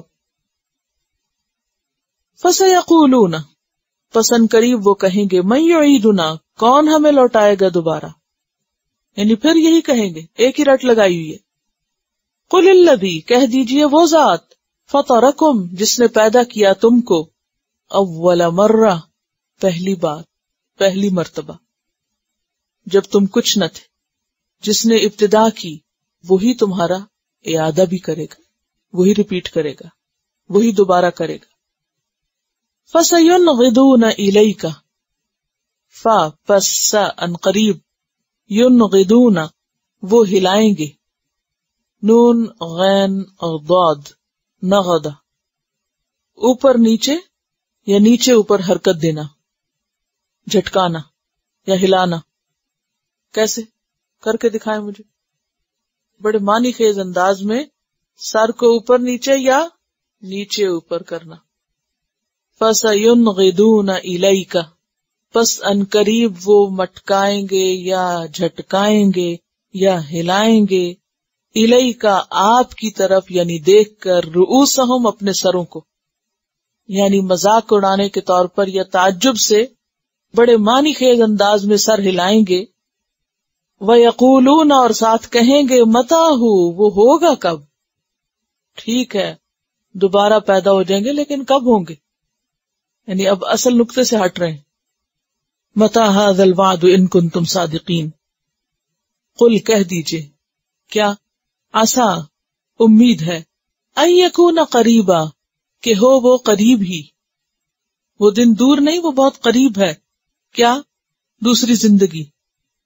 جیسے سورۃ المعارج میں آتا ہے آیت 7 میں، انہم یرونہ بعیدا ونراہ قریبا، وہ اسے دور دیکھتے ہیں اور ہم اسے قریب دیکھتے ہیں۔ کہا گیا کہ کچھ بھی تم بن جاؤ وہ دوبارہ پیدا کر لے گا۔ یہ سب سن کے پھر کیا کہتے ہیں، من یعیدنا کون کرے گا، کہا وہی کرے گا جس نے پہلی دفعہ کیا تھا۔ سورۃ الروم 27 میں آتا ہے، وَهُوَ الَّذِي يَبْدَأُ الْخَلْقَ ثُمَّ يُعِيدُهُ وَهُوَ أَهْوَنُ عَلَيْهِ کہہ دیجئے کہ جس نے خلق کی ابتدا کی وہی اس کو دوبارہ پیدا کرے گا، اور یہ اس پر بہت آسان ہے، کیا، دوسری دفعہ پیدا کرنا ہے، کیونکہ جو چیز نہ تھی پھر وہ ہوئی، اب وہ نہیں تو پھر دوبارہ اس کو لوٹانا تو آسان ہے، یعنی اس کی ساری پلاننگ، ڈیزائن، ہر چیز ہے، یعنی کوئی بھی کام دوسری دفعہ کرنا آسان ہوتا ہے بنسبت پہلی دفعہ کرنے کے۔ اور پھر ان کے انداز کا بھی یہاں ذکر کیا گیا کہ وہ کس طرح آپ کا مذاق اڑا کے، سر ہلا ہلا کے اور بہت معنی خیز انداز میں مذاق اڑاتے ہوئے پوچھتے ہیں کب ہوگا، پھر اگر ہوگا تو انہیں آپ ایک ہی بات کہیں کہ وہ قریب ہی ہے، ہو جائے گا۔ وَقُلْ لِعِبَادِي اور کہہ دو میرے بندوں کو، میرے بندے کون ہیں میرے بندے؟ اللہ کچھ بندوں کو اپنے بندے کہتا ہے، عباد الرحمن کہتا ہے، عبادی کہتا ہے، اور کچھ کو کہتا ہے عباد لنا۔ ایک عبادی ہے، یہ مضاف مضاف الیہ ہے۔ اچھا، تو میرے بندے، مومن بندے، اللہ کے پیارے بندے، ان کو ایک نصیحت کی جا رہی ہے، دیکھیے آپ شامل ہیں اس میں یا نہیں۔ یقولو وہ کہا کریں، التی وہ بات، ہی احسن جو سب سے اچھی، میرے پیارے بندے پیاری باتیں کیا کریں، احسن باتیں کیا کریں. احسن سے مراد یہاں دو چیزیں. ایک تو اللہ کی طرف بلانا، اسلام کی دعوت، کلمہ طیبہ کی دعوت. یہ کیا ہے؟ سب سے اچھی بات ہے. قرآن پاک میں آتا ہے وَمَنْ أَحْسَنُ قَوْلًا مِّمَّنْ دَعَا إِلَى اللَّهِ. اس سے بڑھ کر اچھی بات کس کی ہو سکتی ہے جو اللہ کی طرف بلائے. وَعَمِلَ صَالِحًا، خود بھی اچھے کام کرے. وَقَالَ إِنَّنِي مِنَ الْمُسْلِمِينَ، اور کہے کہ میں مسلمانوں میں سے. کیا کہا جا رہا ہے؟ میرے بندے اچھی بات کہا کریں، یعنی لوگوں کو اچھی باتیں بتایا کریں. ایک معنی تو یہ ہوا. دوسرا معنی یعنی ایک خاص معنی ہے یعنی اسلام کی تبلیغ اور دعوت، اور دوسرا عام معنی کہ عام روزمرہ کی گفتگو میں بھی کیا کریں؟ اچھے کلمات، اچھے الفاظ، اچھا انداز اور نرمی کی بات کیا کریں. قولوا للناس حسنا. کیوں؟ وجہ یہ ہے کہ ان الشیطان ینزغ بینہم، بے شک شیطان ان میں فساد ڈلوا دیتا ہے. کس کے ذریعے؟ بات کے ذریعے. ایک بات فتنہ بن جاتی ہے اور لوگوں کے اچھے بھلے تعلقات متاثر ہو جاتے ہیں. ایک بات. ینزغ کا لفظ جو ہے نون ز غین سے ہے. نزغ کا معنی ہوتا ہے دو لوگوں کے درمیان فتنہ فساد برپا کرنا، شر اٹھانا، بگاڑ پیدا کرنا. شیطان ان کے درمیان بگاڑ پیدا کر دیتا ہے، فتنہ اٹھا دیتا ہے، آپس کی لڑائیاں کروا دیتا ہے. کس سے؟ غیر احسن بات سے، اگر اچھی بات نہ کی جائے تو. یعنی شیطان تاک میں لگا ہوتا ہے کہ کہاں سے اس کو بھٹکاؤں، کیونکہ یعنی چاروں طرف سے وہ تاڑ رہا ہوتا ہے کہاں سے یہ بندہ کمزور پڑا اور فوراً ٹپک پڑتا ہے. اور سب سے پہلے وہ ایسی بات زبان سے نکلواتا ہے کہ جس سے دو لوگوں کے تعلقات خراب ہو جائیں. یعنی زبان کی ذرا سی بے اعتدالی شیطان کو بیچ میں گھس آنے کا موقع دے دیتی ہے اور تعلقات خراب ہو جاتے ہیں. ان الشیطان کان للانسان عدوا مبینا، کیونکہ شیطان انسان کے لیے کھلا دشمن ہے، کھلم کھلا. تو اسی طرح دین کے لیے بھی آپ اچھی طرح بتاتے بتاتے بتاتے کسی ایک موقع پر جھنجھلا اٹھتے ہیں، نتیجہ کیا ہوتا ہے؟ کھیل بگڑ جاتا ہے. اب اس میں عام طور پر بگاڑ کیا ہوتے ہیں دین کے معاملے میں؟ اس کا جواب اگلی آیت. ربکم اعلم بکم. بہت زبردست جواب ہے. تمہارا رب تمہیں زیادہ جانتا ہے. ان یشاء یرحمکم، اگر وہ چاہے تو تم پہ رحم کر دے. وان یشاء یعذبکم، اور اگر وہ چاہے تو تم کو عذاب دے. وما ارسلناک علیہم وکیلا، اور نہیں بنا کر بھیجا ہم نے آپ کو ان پر کارساز. کیا مطلب اس بات کا؟ بات یہ ہے کہ جب آپ دین کی تبلیغ کرنے لگتے ہیں تو عموماً لوگ آپ سے الٹے سیدھے سوال کرنے لگتے ہیں، اور ان سوالات سے بعض اوقات جھنجھلاہٹ ہوتی ہے، اریٹیشن ہوتی ہے، اور انسان بعض اوقات غصے میں، بعض اوقات جذبات میں، بعض اوقات کسی بھی طرح بے احتیاطی اور بے اعتدالی سے ایسے جواب دے دیتا ہے کہ جس سے دوسرے غلط مطلب نکال لیتے ہیں یا اپنے مقاصد پورے کرتے ہیں. ربکم اعلم بکم، اللہ زیادہ بہتر جانتا ہے. یعنی جو چیزیں اللہ کے پاس ہیں، جن کا فیصلہ، حقیقت ہے کہ ہم کسی کا بھی انجام نہیں جانتے. کیوں؟ اس لیے کہ ہو سکتا ہے کہ ایک شخص ہماری نظر میں کافر ہی مر رہا ہے، مثلا آپ کے خیال میں اس نے نہیں پڑھا کلمہ یا نہیں، لیکن ہو سکتا ہے کہ وہ اپنی آخری بیماری کے دنوں میں معلوم نہیں اللہ سے کیا اقرار کر چکا ہو، ہمیں تو نہیں پتا کیا کیا توبہ کر چکا ہو، کوئی کتنا بھی بڑا مجرم ہو. آپ کو معلوم ہے وہ جو ایک 99 قتل کر کے شخص نکلا تھا اور عین آخری وقت میں اس کی صرف وہ جو زمین ناپی گئی اور ایک بالش کے فرق سے وہ بچ گیا. کون جانتا ہے کس کا انجام کیا ہونے والا ہے؟ نبی صلی اللہ علیہ وسلم تو اپنے بارے میں کہتے وما ادری ما یفعل بی ولا بکم، میں نہیں جانتا میرے ساتھ کیا ہوگا اور تمہارے ساتھ کیا ہوگا.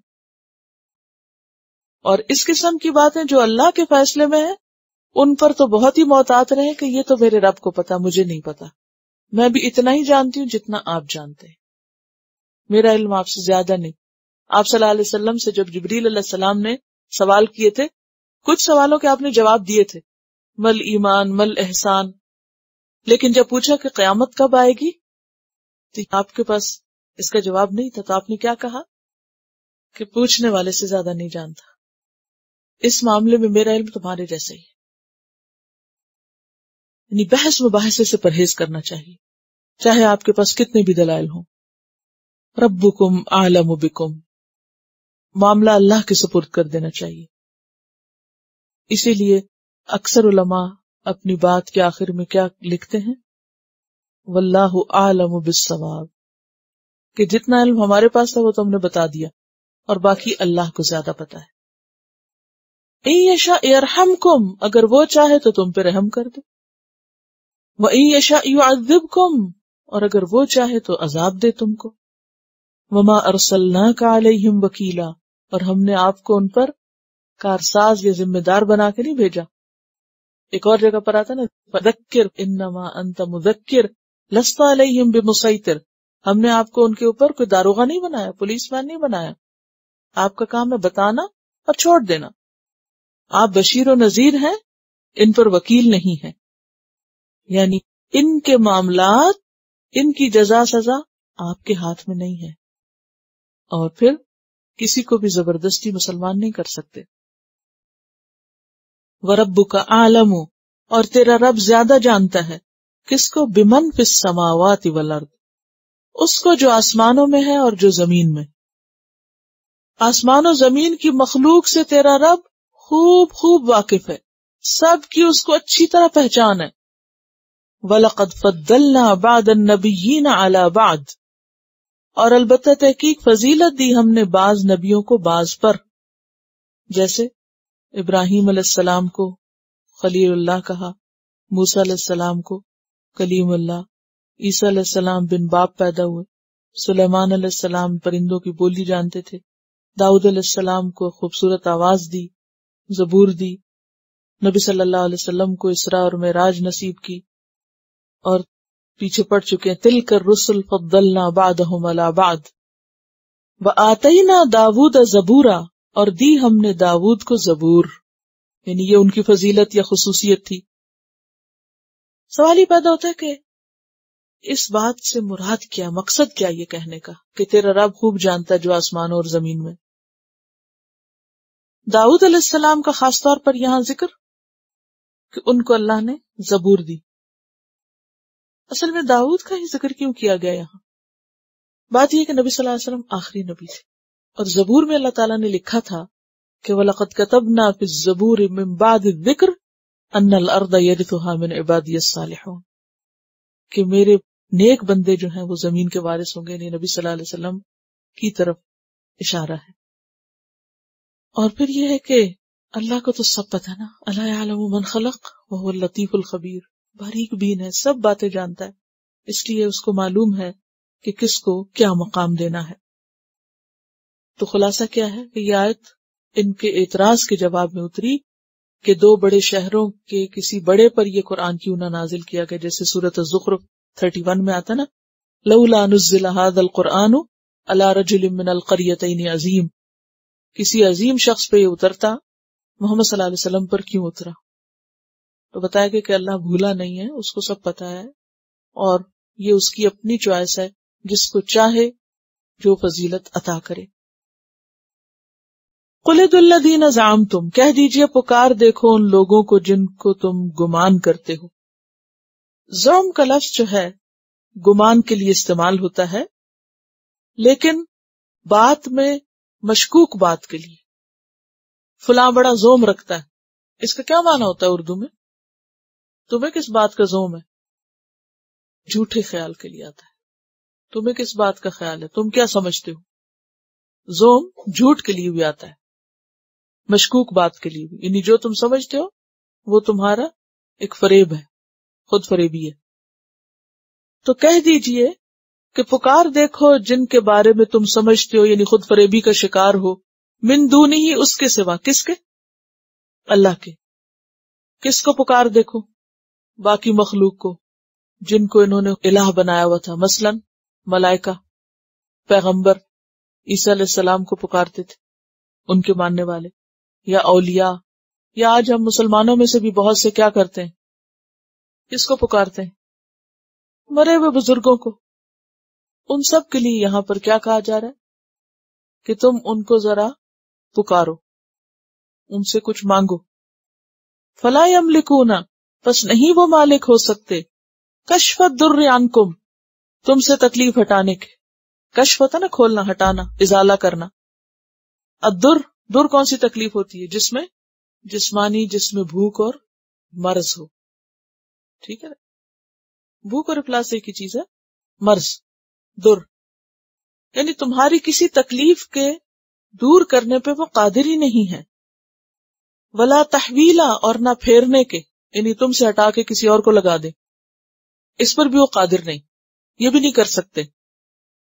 جیسے کہ سورۃ سبا میں آتا ہے، قل ادعوا الذین زعمتم من دون اللہ لا یملکون مثقال ذرۃ فی السماوات ولا فی الارض.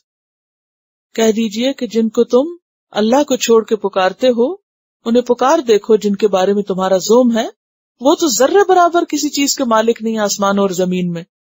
وما لہم فیہما من شرک، آسمان و زمین کی کسی چیز میں ان کی کوئی شراکت بھی نہیں. وما لہ منہم من ظہیر.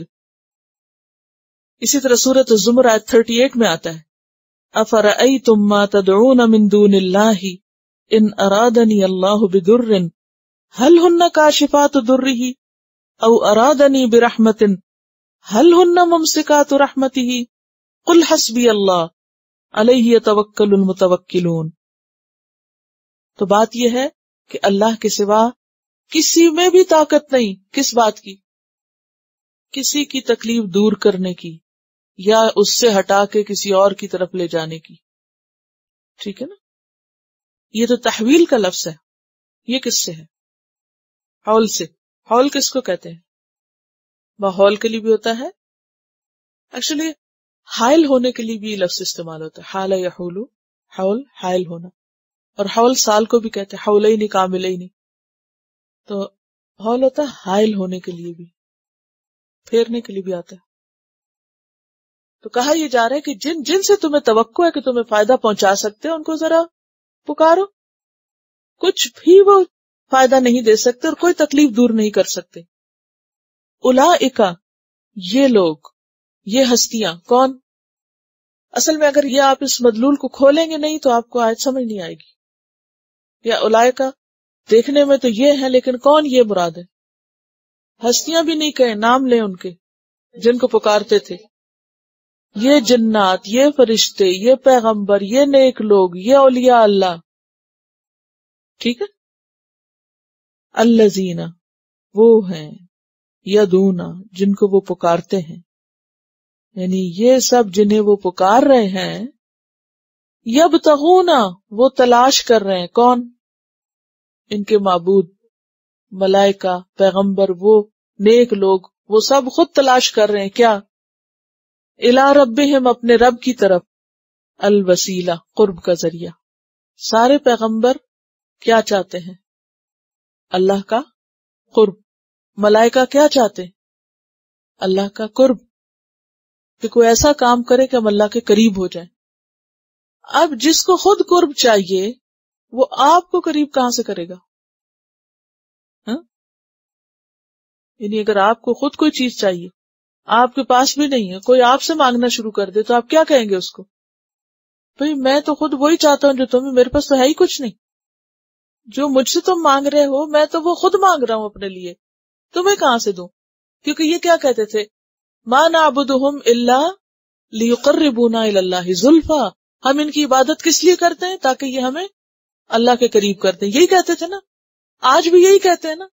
آج مسلمانوں کے اندر بے شمار لوگ یہی عقیدہ رکھتے ہیں، یہی کہتے ہیں کہ ہم ان کو نہیں سجدہ کر رہے، ان سے نہیں مانگ رہے، ہم تو کہتے ہیں کہ آپ وسیلہ ہیں ہمارے لیے، ہم ان کو وسیلہ بنا رہے ہیں، وہ ہمیں اللہ کے قریب کرتے ہیں.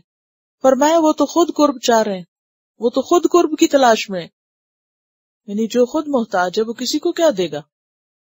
ایہم اقرب، کہ کون سا ان میں سے زیادہ قریب ہے، کیونکہ وہ تو خود اللہ کے قریب تر ہونے کی تلاش میں ہیں.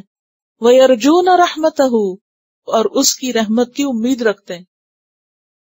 مثلا نبی صلی اللہ علیہ وسلم جنگ بدر کے موقع پر کیا دعا مانگ رہے تھے؟ یا حی یا قیوم برحمتک استغیث. یہی یہاں کہا جا رہا ہے کہ جن کو تم پکار رہے ہو وہ تو خود اپنے رب کی رحمت کے امیدوار ہیں، رحمتک استغیث کہتے ہیں.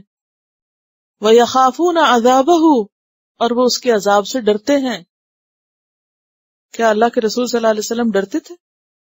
کوئی دلیل، کوئی دعا بتائیے. دعائے قنوت آتی، اس میں کیا آتا ہے؟ وَنَخْشَى عَذَابَكَ، ٹھیک ہے نا، وَنَخْشَى عَذَابَكَ. اور اسی طرح اور بھی بہت سی ایسی دعائیں ہیں کہ جن سے یہ پتہ چلتا ہے کہ آپ تو خود اللہ کے سامنے عاجزی کے ساتھ سر جھکا کے ہاتھ اٹھا کے دعائیں کیا کرتے تھے. تو وہ تو اپنے لیے خود مانگتے ہیں، تم کیسے ان سے مانگنا شروع ہو گئے؟ وَيَخَافُونَ عَذَابَهُ، تو الہ تو عذاب سے نہیں ڈرتا نا. اگر وہ الہ ہوتے جن کو بھی یہ الہ سمجھتے ہیں تو وہ تو یہ نہ کرتے. الہ تو اپنی عبادت کراتا ہے نہ کہ خود کرتا ہے. تو یہ سارے پیغمبر تو خود عبادت کرتے تھے. ان عذاب ربک کان محذورا، بے شک تیرے رب کا عذاب ایسی چیز ہے جس سے ڈرا جانا چاہیے. محذور کیا ہے؟ کس کے وزن پر ہے؟ مفعول. اور مفعول کس کو کہتے ہیں؟ جس پر کوئی کام ہو. محذور حذر سے ہے، حاذال را. حذر کس کو کہتے ہیں؟ خذوا حذرکم، بچاؤ، احتیاط. اور ڈر کے لیے بھی آتا ہے. بے شک تیرے رب کا عذاب ڈرنے کی چیز ہے ہر ایک کے لیے، حتیٰ کہ ملائکہ اور انبیاء کے لیے بھی. ملائکہ ڈرتے ہیں اپنے رب سے. جی ہاں، یخافون ربہم من فوقہم. وہ تو خود ڈرتے ہیں. اور اسی طرح انبیاء بھی ڈرتے ہیں. انبیاء بھی ڈرتے ہیں.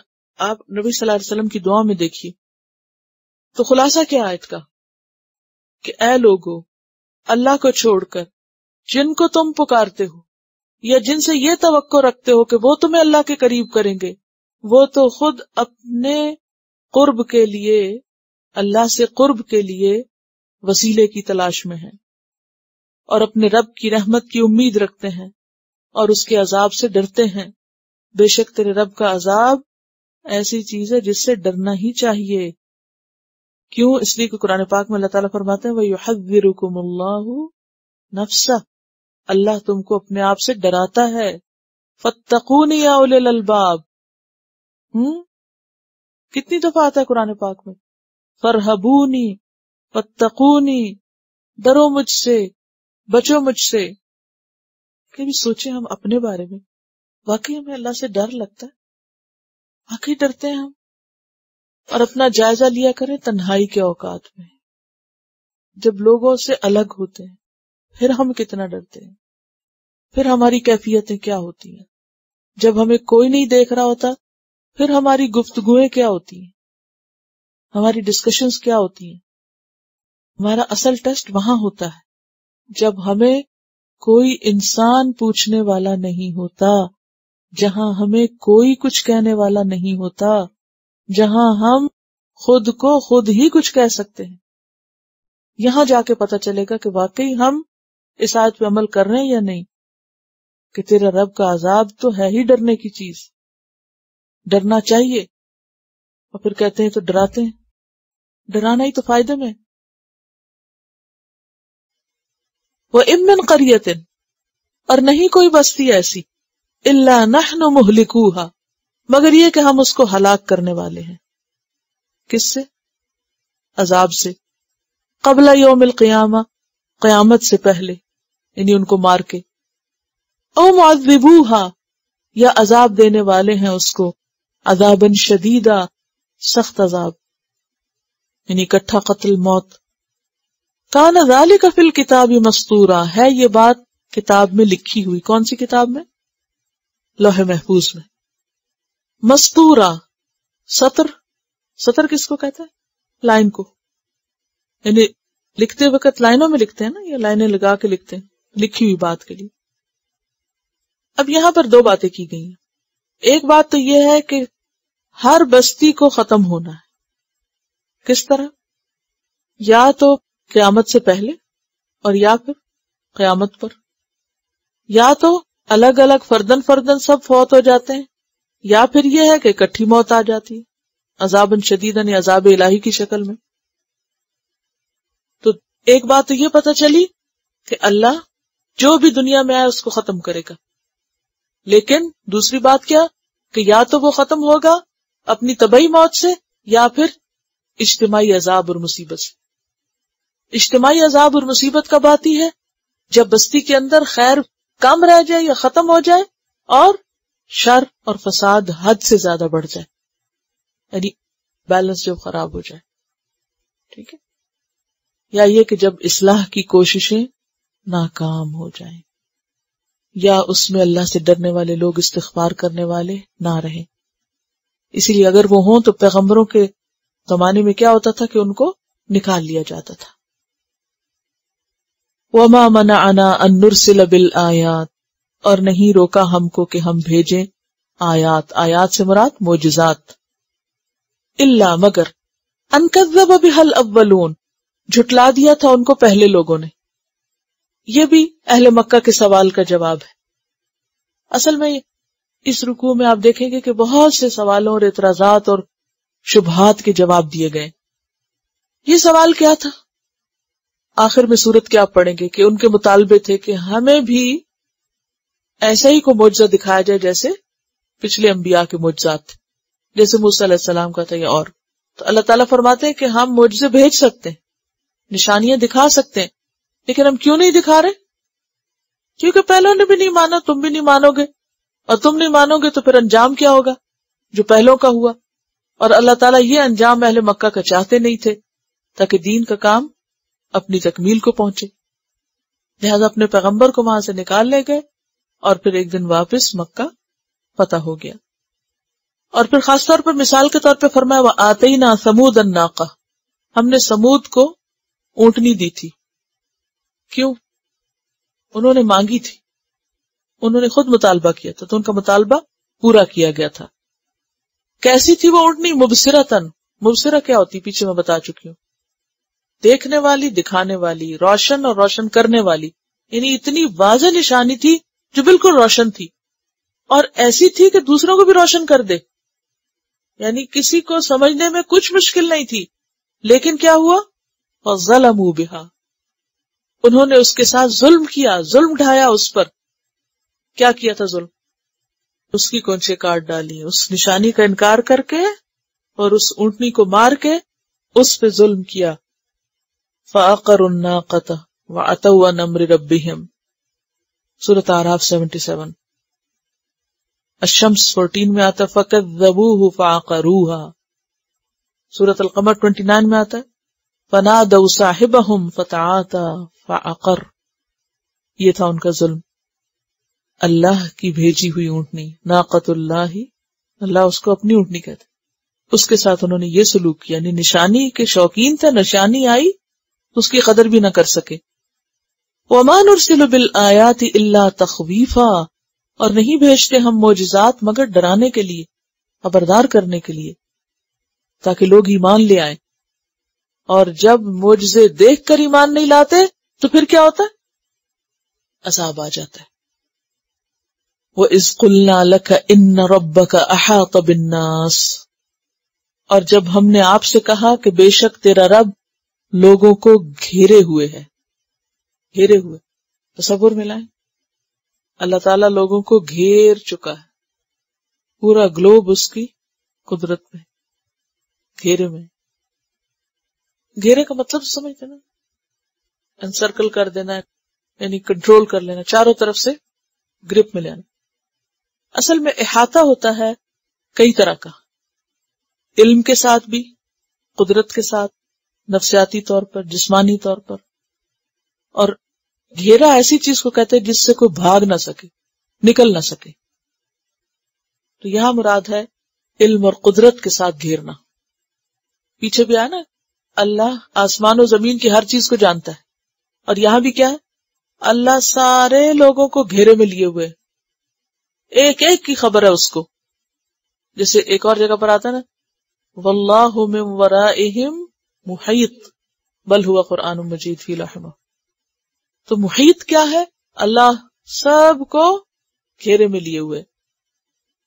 تو یہاں پر اس شدید مخالفت کا جواب دیا گیا ہے کہ آپ فکر ہی نہ کریں، پرواہ نہ کریں، حق بیان کرتے رہیں، سب لوگ اللہ کے گھیرے میں ہیں، کوئی آپ کو کچھ نقصان نہیں دے سکتا. کس قدر آپ صلی اللہ علیہ وسلم کو پرسکون کرنے والی آیت ہوگی نا، واللہ یعصمک من الناس. تو اللہ تعالیٰ کیا فرماتے ہیں؟ آپ پہنچاؤ، ان ربک احاط بالناس. یہ لوگ کیا کر سکتے ہیں؟ سب کو تو اللہ نے اپنے گھیرے میں لیا ہوا، سب اس کے گھیرے میں، آپ کا کوئی کچھ نہیں بگاڑ سکتا. وَإِذْ قُلْنَا لَكَ إِنَّ رَبَّكَ أَحَاطَ بِالنَّاسِ. اور جہاں تک آپ کے رؤیا کا تعلق ہے اور معراج پہ جانے کا تعلق ہے اور قرآن میں کچھ اور باتیں بیان کرنے کا تعلق ہے اور اس کا یہ مذاق اڑاتے ہیں اور آپ کی مخالفت کرتے ہیں، تو یہ سب ان کے لیے آزمائش ہے، آپ کا کچھ نہیں نقصان ہوگا اس سے.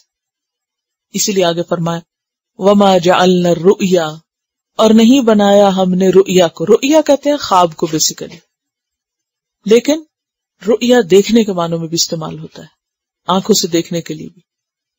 اسی لیے بعض لوگوں نے یہ کہا کہ یہ معراج جو تھی جسمانی نہیں روحانی تھی، کہ قرآن میں رؤیا کا لفظ آیا، رؤیا خواب دیکھنے کے لیے آتا ہے، گویا آپ کو خواب میں دکھایا گیا. تو بعض مفسرین نے کہا کہ ایک مرتبہ خواب میں یہ سب دکھایا گیا تھا اور دوسری مرتبہ فزیکلی دکھایا گیا تھا.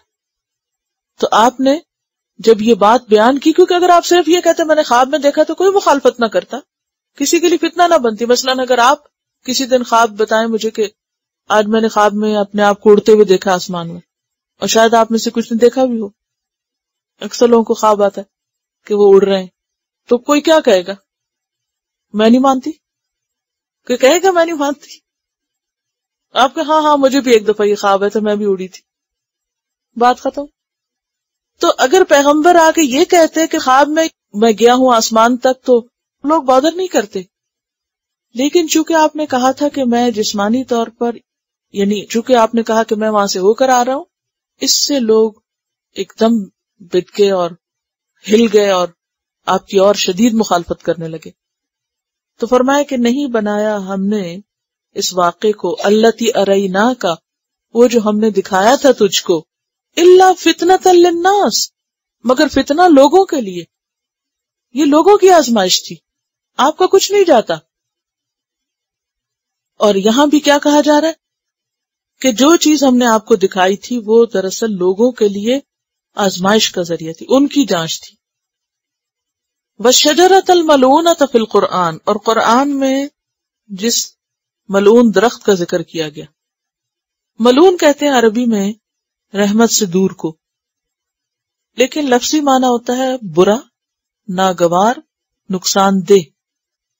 ملعون کا کیا معنی ہوتا ہے؟ برا، ناگوار، نقصان دہ. تو وہ درخت جو ملعون ہے یعنی ناگوار ہے، بہت ہی خراب قسم کا درخت ہے. کون سا درخت؟ زقوم کا.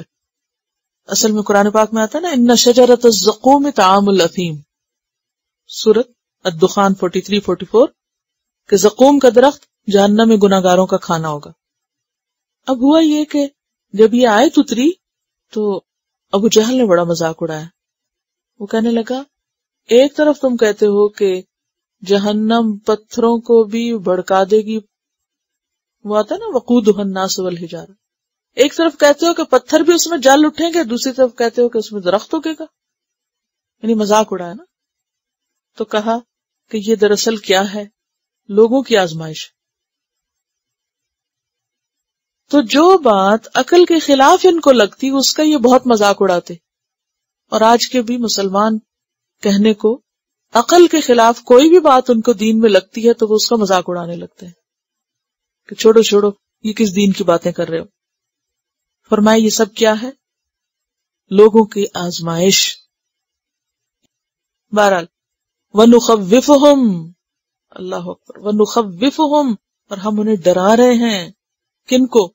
ان نہ ماننے والوں کو، لیکن فما یزیدہم، نہیں اضافہ کرتا ان کو یہ ڈرانا، الا مگر، طغیاناً، سرکشی میں، کبیرہ، بہت بڑی، یہ ڈرانا، یہ تخویف ان کی سرکشی میں ہی اضافہ کرتی ہے، اور کیسی سرکشی؟ طغیاناً کبیرہ، بہت بڑی سرکشی۔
Quran vocabulary 100%. The best application to understand Quran. Study with flashcards.